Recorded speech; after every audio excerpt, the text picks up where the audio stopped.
saya Syed Muhammad Suhaimi bin Syed Husin dan telah mengajar di SBP Integrasi Kuantan. Okey, untuk topik pantulan ni, walaupun nampak mudah tapi pelajar perlu aktiviti secara hands on ataupun berpusatkan pelajar. Jadi saya memilih teori yang disebut dalam teori konstruktivism, di mana pelajar perlu melakukan aktiviti itu sendiri untuk mendapatkan hasil pembelajaran. Aktiviti itu membolehkan mereka mendapat pengalaman dan mendapatkan jawapan terhadap teori pantulan itu sendiri. Hari ini kita akan mempelajari satu topik baru, iaitu bab 5 yang bertajuk cahaya, dan topik pertama kita akan belajar ini ialah pantulan cahaya. Dan kita akan fokus pada pantulan pada cermin satah terlebih dahulu. Berapa kali sehari kamu tengok cermin? Cikgu nak tanya. Ana, berapa kali sehari tengok cermin? Lebih kurang 3-4 kali saya tengok sehari. 3-4 kali. Okey, duduk. Betul, cikgu. Baik. Cermin ialah satu alat untuk menghasilkan pantulan cahaya. Jadi, pernah tak kamu terfikir perkataan ambulan atau bomba ditulis secara terbalik? Pernah tengok tak? Pernah. Pernah tengok. Kalau kamu perasan, pada bodi kenderaan tu ditulis secara terbalik macam ni. Siapa boleh jawab kenapa ditulis secara terbalik? Kat tangan. Okey, cikgu nak Alif jawab. Supaya pemandu di hadapan dapat melihat perkataan ambulan melalui cermin sisi. Okey, terima kasih. Silakan duduk. Okey, Baik. Tepat sekali tujuan dia, jika ada kecemasan, ambulan akan bergerak dengan laju. Jadi, pemandu yang melihat menggunakan cermin belakang akan mendapat tulisan yang jelas perkataan ambulan tu. Maknanya pemandu tak perlu paling ke belakang untuk tengok apakah kenderaan yang di belakang dia. Sebagai contoh, kamu boleh banding. Cikgu ada satu cermin. Okey, perhatikan perkataan ni sebelum awak tengok melalui cermin dan selepas. Ini adalah satu aplikasi kepada proses pantulan cahaya. Dia akan nampak jelas. Seterusnya, aktiviti pertama kita pada pagi ni. Lukis apa yang kamu nampak di dalam cermin. Di atas whiteboard, tulis dengan jelas.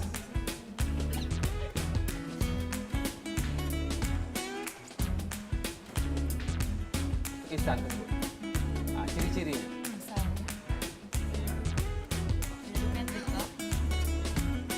Okey, pada yang dah siap, mula melukis apa yang dia nampak dalam cermin tu.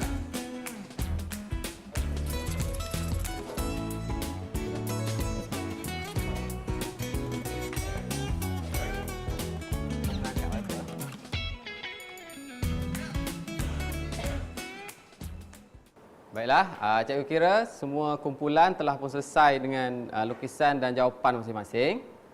Jadi boleh tak kita kongsi jawapan tu sekarang? Boleh? Boleh. Okey. Cikgu berminat dengan lukisan kumpulan Azib. Okey Azib, sila tunjukkan kamu punya image. Okey, pelajar-pelajar boleh tengok. Orang lain boleh tengok. Nyatakan sekarang, apakah ciri-ciri yang kamu dapat daripada hasil lukisan imej tersebut? Apa yang kami dapat hasil daripada gambar ini adalah yang pertama, saiz sama. Yang kedua, bertentangan. Yang ketiga, jarak sama. Yang keempat, lebar sama. Dan akhir sekali, tinggi sama. Okey, dan juga tinggi yang sama. Okey, dapat semua? Dapat. Nanti kita bincang lagi. Okey, silakan duduk Azib. So, Kita ambil perkataan pula. Contoh perkataan.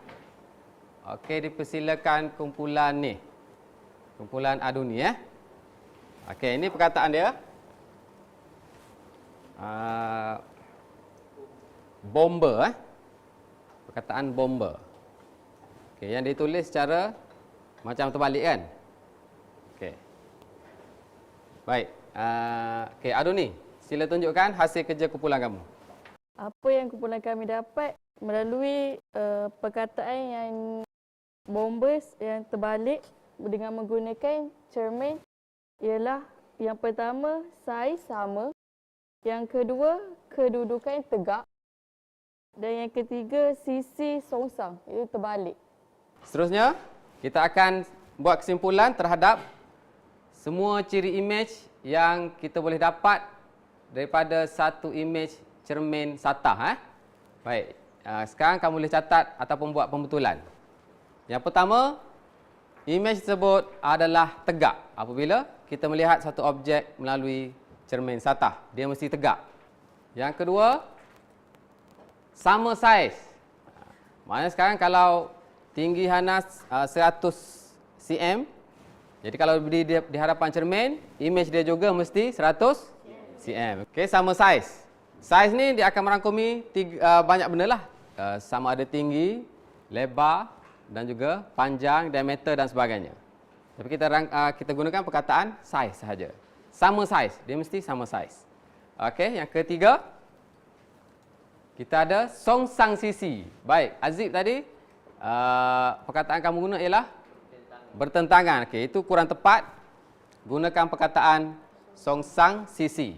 Apa maksud songsang sisi? Atas bawah kekal, cuma dia bertukar kiri dan kanan. Itu maksudnya songsang sisi. Ciri yang keempat, jarak imej adalah sama dengan jarak objek. Yang ni kita boleh tunjukkan melalui aktiviti kita seterusnya nanti. Aktiviti melukis rajah sinar, baru kita nampak. Dan yang kelima, kita sebut sebagai maya. Boleh bagi pendapat, maya. Azib, yang kamu lukis. Pada pandangan saya, maya bermaksud ilusi. Okey, seolah-olah ilusi Okey, terima kasih. Maya ni bermaksud kamu hanya nampak imej tersebut, tapi bila kita tengok secara sebenar, benda tu tak ada. Contoh, kamu di depan cermin, kamu nampak kamu dalam cermin, betul? Tapi kalau kamu pandang belakang cermin tu, ada tak kamu? Tak ada. Itu adalah maya. Kalau kamu di cermin, tengok ada seorang lagi belakang cermin, itu bukan maya lah tu. Itu benda lain. Okey. Dan maya ni juga, kalau nak secara saintifiknya, kita sebut sebagai, okey, boleh catat, tidak terbentuk pada skrin. Imej yang tidak terbentuk pada skrin, kita sebut sebagai imej yang maya.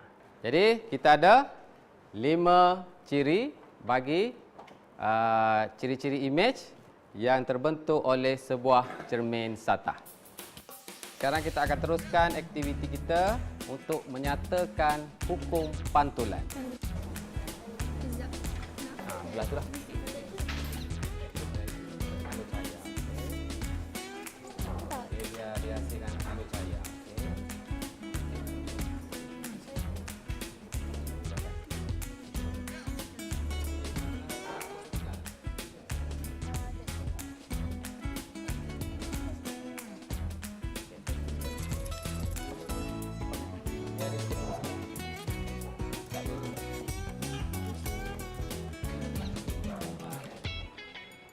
Okey, cikgu kira aktiviti dah selesai, setiap kumpulan jalankan. Sekarang kita akan bincangkan tentang hukum pantulan ni, iaitu hubungan di antara sudut tuju dan sudut pantulan melalui aktiviti yang kamu jalankan tadi. Okey, semua grup ada ukur sudut tuju kan? Okey, grup Amar. Okey, cikgu guna Amar. Nyatakan nilai sudut tuju yang kamu dapat dan juga hasil sudut pantulan yang kumpulan kamu dapat. Okey, silakan. Nilai sudut tuju yang telah kami dapat ialah 20 darjah. Dan sudut pantulan pula ialah 20 darjah juga. Okey, dan dia dapat sudut pantulan dengan nilai yang sama, 20 darjah. Okey, duduk. Satu grup lagi. Grup depan ni dia special sikit. Okey. Cuba Daliana. Tunjukkan gambar dulu. Untuk kumpulan kami, sinar sudut tuju yang kami dapat ialah 90 darjah selari dengan garis normal. Dan nilai sudut pantulan yang kami dapat ialah 90 darjah juga, selari dengan garis normal. Maksudnya garis pantulan dia akan dapat pada laluan yang sama. Bukan bermakna pantulan tidak berlaku. Pantulan masih berlaku tapi segaris. Kerana sudut tujunya sekarang ialah 90 darjah. Okey. Sila duduk. Jadi kita boleh nyatakan dengan lebih jelas apakah yang dimaksudkan dengan hukum pantulan di sini. Iaitu yang pertama, sudut tuju mestilah sentiasa sama dengan sudut pantulan. Iaitu I akan sentiasa sama dengan R. Ini adalah pernyataan pertama bagi hukum pantulan cahaya bagi cermin satah. Okey, kamu boleh tengok gambar ni. Sama seperti gambar yang kamu buat aktiviti tadi. Sudut tuju I sentiasa sama dengan R. Manakala pernyataan yang kedua, sinar tuju, sinar pantulan dan garis normal. Okey, ada tiga benda. Sinar tuju, sinar pantulan dan garis normal akan berada pada satah yang sama. Itu pernyataan kedua. Jadi kalau soalan mahukan kamu nyatakan hukum pantulan, kena tulis kedua-dua ayat. Boleh? Okey. Apa maksud berada pada satah yang sama? Boleh rujuk pada gambar yang kedua. Maknanya kita lihat ketiga-tiga benda tadi dalam satu angle ataupun kita sebut satu satah yang sama. Satu arah pandangan. Tengok gambar ni, boleh jelas. Itu merujuk kepada pernyataan yang kedua. Pantulan dia bersifat image, kita belajar image. Jadi pada pendapat saya, image kalau pelajar pelajar tidak mempunyai pengalaman mereka sendiri, kalau cikgu setakat beritahu dalam bentuk gambar ataupun cikgu explain secara lisan saja, pelajar tak akan dapat ciri-ciri image yang sebenar. Jadi sebab itu aktiviti yang saya jalankan pada hari ini amat membantu mereka memahami 5 ciri-ciri image dalam prinsip pantulan ni. Untuk mengesahkan ciri-ciri image dan juga hukum pantulan yang kamu belajar tadi, kita ada aktiviti, iaitu aktiviti melukis rajah sinar. Sudut tuju, sudut pantul mesti digabungkan.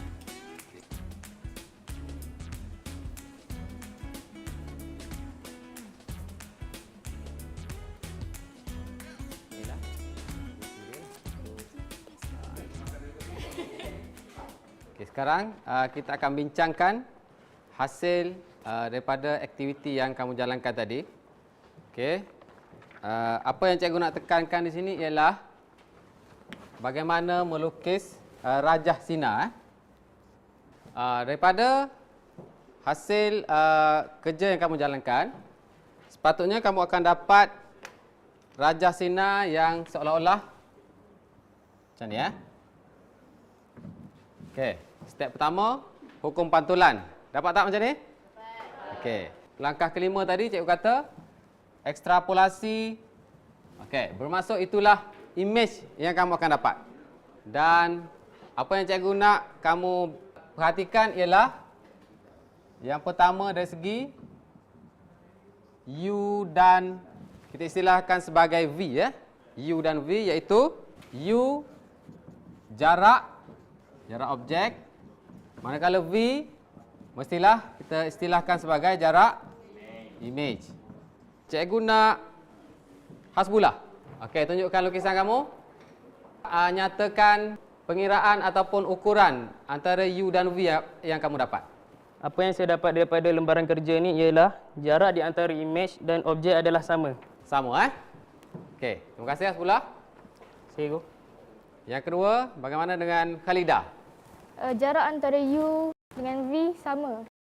So dari segi sudut tuju dengan sudut pantulan sama. Image yang terhasil mempunyai saiz yang sama, kesongsang sisi. Image yang terhasil di belakang cermin yang merupakan image maya. Okey, terima kasih. Sila duduk. Maka daripada aktiviti terakhir ini, bolehlah kita membuat kesimpulan mengenai hukum pantulan. Hukum pantulan, sebut sekali lagi, dia ada dua perkara. Itu yang pertama. Okey, sudut 7 sama dengan sudut pantulan. Manakala sinar 7, sinar pantulan dan garis normal ada pada satah yang sama. Ciri-ciri imej yang terbentuk oleh cermin satah ada berapa?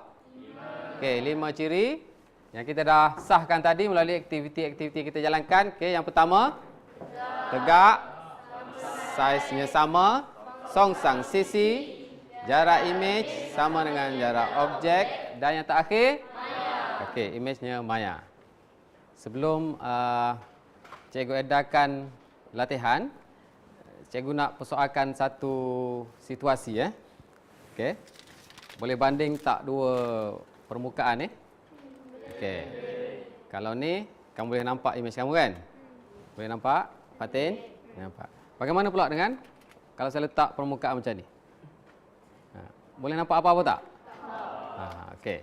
Jadi walaupun permukaannya berkilat, tapi berlaku tak pantulan di sini? Berlaku atau tidak? Kalau ini mestilah pantulan itu berlaku kan? Kamu boleh nampak. Tapi kalau yang ni?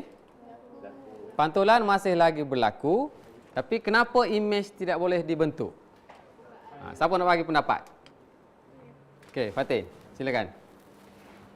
Sebab permukaan aluminium itu tak rata, jadi cahaya terpantul ke semua arah. Okey, baik. Sila duduk. Jadi, yang lain setuju? Setuju. Cahaya masih dipantulkan tapi ke seluruh arah. Kerana permukaannya yang tidak rata. Okey, itu situasi yang kita kena kenal pasti di mana pantulan, proses pantulan berlaku dan menghasilkan imej atau tidak. Okey. Jadi kita teruskan dengan sesi buat soalan untuk mengakhiri kelas kita pada hari ini.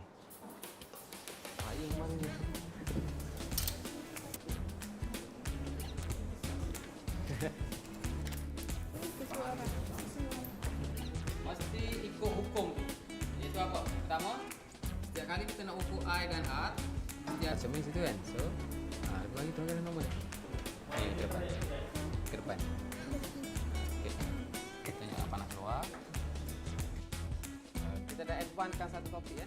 Okey, baik murid-murid, sebelum kita tamatkan kelas kita pada hari ini, cikgu akan rangkumkan apa yang telah kita pelajari panjang hari ini Iaitu yang pertama, kita dah belajar apakah yang dinyatakan dalam hukum pantulan. Iaitu ada dua penyataan. Yang pertama, sudut 7 sentiasa sama dengan sudut pantulan. Yang kedua, sinar 7, sinar pantulan berada pada satah yang sama. Kemudian kita dah belajar menentukan ciri-ciri imej bagi satu cermin satah, di mana akan ada 5 ciri imej. Okey, yang pertama, tegak. Yang kedua, sama saiz, songsang sisi. Jarak imej adalah sama dengan jarak objek. Manakala yang kelima adalah maya. Manakala untuk menentukan ciri-ciri imej ni, kita dah tunjukkan dengan jelas bagaimana kita lukisnya dalam bentuk rajah sinar. Okey, rajah sinar ialah satu kaedah untuk kita mendapatkan ciri-ciri imej. Okey, jadi cikgu kira semua dah mahir dan soalan semua dah dapat dijawab dengan baik. Nombor 5 tu berapa jawapannya? 1. Dia tanya, berapakah jarak imej lelaki dengan objek pasu bunga? 1. Okey, imej lelaki. Lelaki itu sekarang berada berapa meter daripada dia dengan cermin 4 meter kan? Betul. Jadi imejnya ke mana? Imejnya berapa meter ke belakang cermin? 4 lah. Kemudian tambah lagi berapa meter ke pasu bunga? Daripada imej dia ke pasu bunga? 1. Kenapa jadi 1? Sebab 4 meter tolak 3 meter. Tapi dia nak dengan objek. Bukan dengan imej pasu. Dia nak dengan objek, baca betul-betul. So kalau dengan objek, dia jadi berapa meter? 7. 4 tambah 3 meter. So jawapannya 7 meter. Perhatikan betul-betul soalan. Dia kata jarak imej lelaki dengan objek pasu bunga. Maknanya 4 tambah 3. 7 meter. Okey. Jadi dengan itu Sekianlah kelas kita pada hari ini. Semoga berjumpa lagi di waktu yang lain. Okey, sekian, terima kasih.